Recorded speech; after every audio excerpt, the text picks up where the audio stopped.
যেহেতু ইন্ডাস্ট্রির গল্প, সত্য গল্প বলা যায় বা তার ছোঁয়া আছে, সেক্ষেত্রে কেন এটাতে এই একটা গল্পতে এতবার নিষিদ্ধ হলো, কি মনে হয় কি হতে পারে? আমি আবারও বলছি, আমি হচ্ছে এটার আর্টিস্ট। আমার কাছে স্ক্রিপ্টটা যেরকম এসেছে আমি ট্রাই করেছি আমার ডিরেক্টরের কথা মতো করার, স্ক্রিপ্টের মতো করার। বাকিটা কিছু ডায়লগ হয়তো বা ওনাদের আপত্তি ছিল, এটা তো শেষ হয়েছে। এখন সিনেমা হলে আসছে, সবাই দেখে মনে হয় সবাই যেরকম ভেবেছিল নিষিদ্ধ হওয়ার কারণটা কি এরকম কিছু সবাই চিন্তাটা দূর হয়ে যাবে যখন হ্যাঁ, এই চিন্তাটা সবার দূর হয়ে যাবে যখন সবাই দেখবে।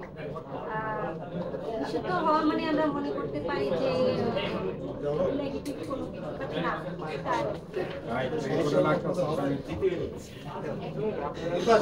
আমরা দেখেছি যে অনেক নায়িকারা হচ্ছে যে প্রডিউস করে, প্রডিউসার নিয়ে আসে, সেখানে কিন্তু অনন্য মামুন অনেক বড় একটা পরিচালক, এখানে প্রডিউসার অনন্য মামুন প্রধান নাকি চুপ করেন।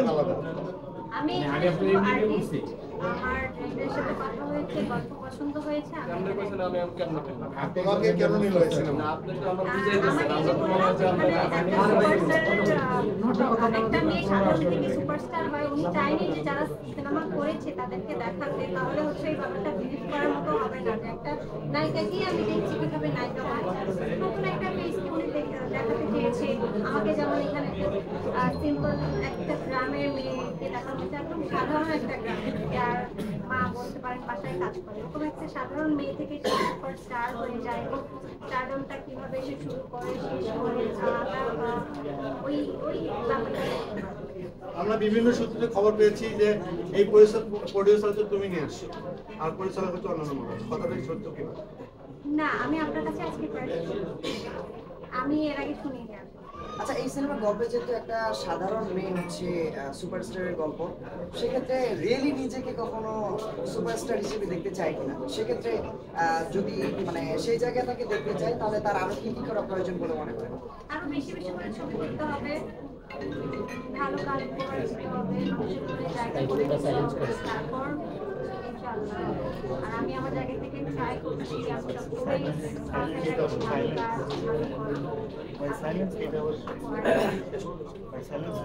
আমার মাথায় থাকে সবসময় মোবাইল দিয়ে দিও মনে করে। আর্টিস্ট হিসাবে রোশন কেমন ছিল এই পুরো জার্নিতে? আর্টিস্ট হিসাবে যদি বলতে হয় তাহলে আমাকে দুজনকেই বলতে হবে, তার কারণ স্যার রোশন ভাইয়া দুজনই আমাকে অনেক হেল্প করেছে, সেটা আমার প্রথম ছবি ছিল। তার কারণ স্যারের মতো একজন জুনিয়র আর্টিস্টের সাথে কাজ করে আমার একবার মনে হয়নি যে না, উনি আমাকে ওনার সাথে যখনই আমার স্ক্রিন শেয়ার করার পারটা অসংখ্য হেল্প করেছিল। দুজনের সাথে কাজ করে আমার বলতে পারেন একবারের জন্য আমাকে ফিল করাইনি যে নতুন একটা আমাকে এই গল্পে আসলে খুব মিস করে যে দর্শকের কাছে ভালো লাগে।